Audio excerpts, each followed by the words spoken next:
The fun they had. Page number 6. Listen to the story attentively. Margie even wrote about it that night in her diary. On the page headed 17 May 2157, she wrote, "Today, Tommy found a real book." It was a very old book. Margie's grandfather once said that when he was a little boy, his grandfather told him that there was time when all stories were printed on paper. They turned the pages, which were yellow and crinkly, and it was awfully funny to read words that stood still instead of moving the way they were supposed to on a screen, you know. And then, when they turned back to the page before, it had the same words on it that it had when they read it the first time. "Gee," said Tommy, "what a waste. When you are through with the book, you just throw it away, I guess. Our television screen must have had a million books on it, and it's good for plenty more. I wouldn't throw it away." "Same with mine," said Margie. She was 11 and hadn't seen as many telebooks as Tommy had. He was 13. She said, "Where did you find it?" "In my house."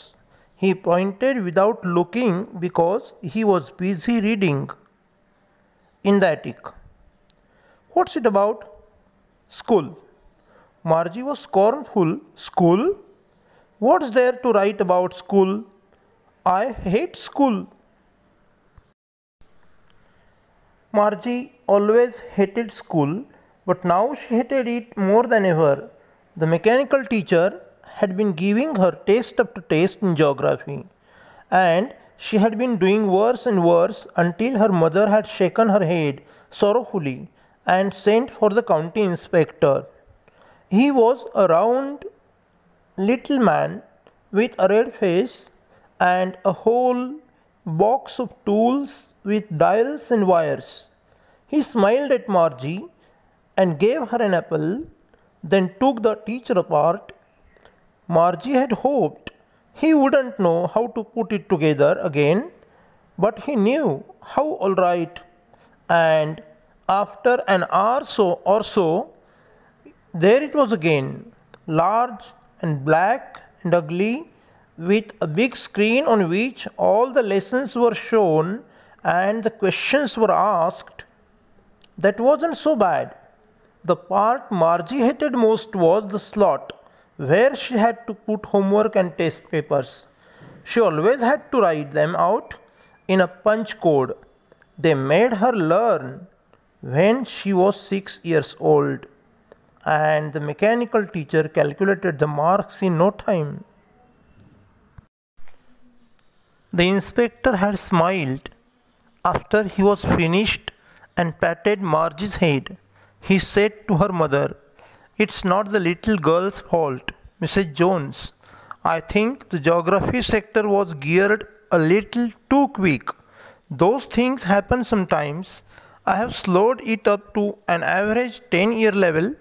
Actually, the overall pattern of her progress is quite satisfactory." And he patted Margie's head again. Margie was disappointed. She had been hoping that would take the teacher away altogether.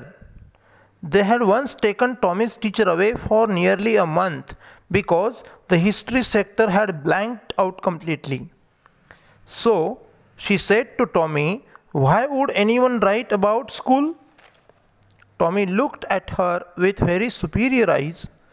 "Because it's not our kind of school, stupid. This is the old kind of school that they had hundreds and hundreds of years ago," he added loftily, pronouncing the word carefully, "centuries ago." Margie was hurt. "Well, I don't know what kind of school they had all that time ago." She read the book over his shoulder for a while, then said, "Anyway, they had a teacher." Sure, they had a teacher, but it wasn't a regular teacher, it was a man. A man? How could a man be a teacher? Well, he just told the boys and girls things and gave them homework and asked them questions. A man isn't smart enough. Sure, he is. My father knows as much as my teacher. He knows almost as much, I betcha. Margie wasn't prepared to dispute that. She said, "I wouldn't want a strange man in my house to teach me." Tommy screamed with laughter. "You don't know much, Margie. The teachers didn't live in the house. They had a special building and all the kids went there. And all the kids learned the same things? Sure, if they were the same age. But my mother says a teacher has to be adjusted to fit the mind of each boy and girl it teaches, and that each kid has to be taught differently. Just the same, they didn't do it that way then. If you don't like it, you don't have to read the book." "I didn't say I didn't like it," Margie said quickly. She wanted to read about those funny schools. They weren't even half finished when Margie's mother called, "Margie, school!" Margie looked up. "Not at Mama." "Now," said Mrs. Jones, "and it's probably time for Tommy too." Margie said to Tommy, "Can I read the book some more with you after school?" "Maybe," he said nonchalantly. He walked away whistling, the dusty old book tucked beneath his arm. Margie went into the schoolroom. It was right next to her bedroom, and the mechanical teacher was on and waiting for her.